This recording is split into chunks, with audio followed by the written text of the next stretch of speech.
Hello guys, good morning. आज की इस वीडियो में हम बात करने वाले हैं कि इम्पॉर्टेंट टॉपिक के बारे में जिसको लेकर कई बार कमेंट आया है मेरे पास। और एक ये ऐसा टॉपिक है जो लोगों के जहन में कई बार उठता है कि 31 तारीख जो लास्ट डेट दी हुई है, 31 मार्च 2023 की जो लास्ट डेट दी गई थी, उसके बाद उसे अप्रैल तक कर दिया गया था, 31 अप्रैल तक।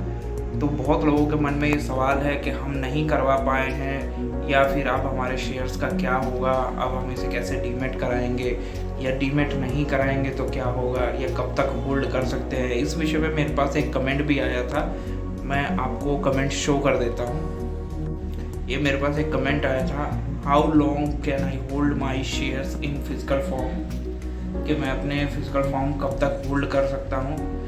तो दोस्तों बता दूँ आपको, फिजिकल फॉर्म जो है होल्ड करने की कोई लास्ट डेट नहीं है। आप जब तक चाहें तब तक फिजिकल फॉर्म्स को होल्ड कर सकते हैं। ये जब तक आप रखना चाहें तब तक रख सकते हैं। प्रॉब्लम जब आती है जब कंपनी शेयर्स को डिसॉल्व करके रिडीम करके ख़त्म कर देती है, तब आप उसको अगर रिडीम कराना चाहेंगे तो उसका कोई प्रोसेस नहीं मिलता, कोई आरटीए नहीं मिलता, तो आपका वेस्ट हो जाता है। इसके अलावा is there any last date of dematerialisation of the shares, तो यहाँ पे लास्ट डेट दी हुई थी 31 मार्च और उसके बाद 31 अप्रैल, दोनों डेटें निकल चुकी हैं। बट अभी भी जिनके पास है वो अपने डीमेट करवा रहे हैं, जिनके शेयर्स एनएससी बीसी पे एग्जिस्ट कर रहे हैं वो अपना कर रहे हैं डीमेट, तो इससे कोई इशू नहीं है। अभी तक कोई ऐसा प्रॉब्लम नहीं आ रहा है। If I fail to convert my shares in demat form within the demat deadline, how can I recover my shares afterward?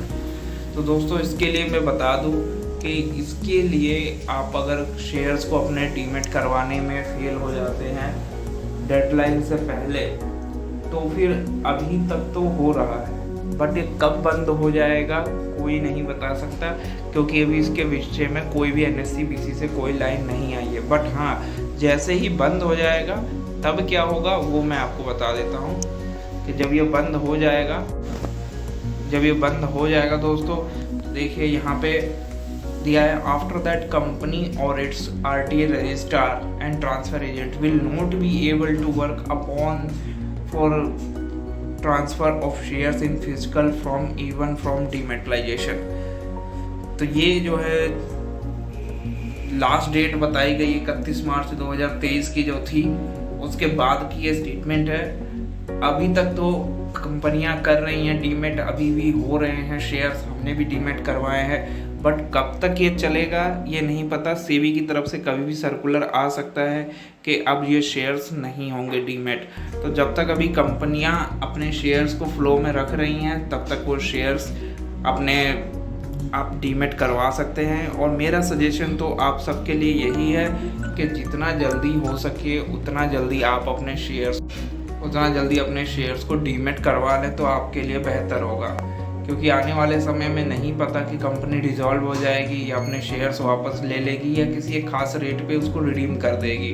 तो जब वो ऐसा कर देती है तब उसके बाद आप उस शेयर्स को कहीं भी डीमेट नहीं करवा पाएंगे, ना उसे सेल कर पाएंगे, क्योंकि तब इसका कोई कंपनी का कोई रजिस्ट्रार या आरटीए या फिर डिमेटलाइजेशन के लिए कोई कंपनी नहीं मिलती है।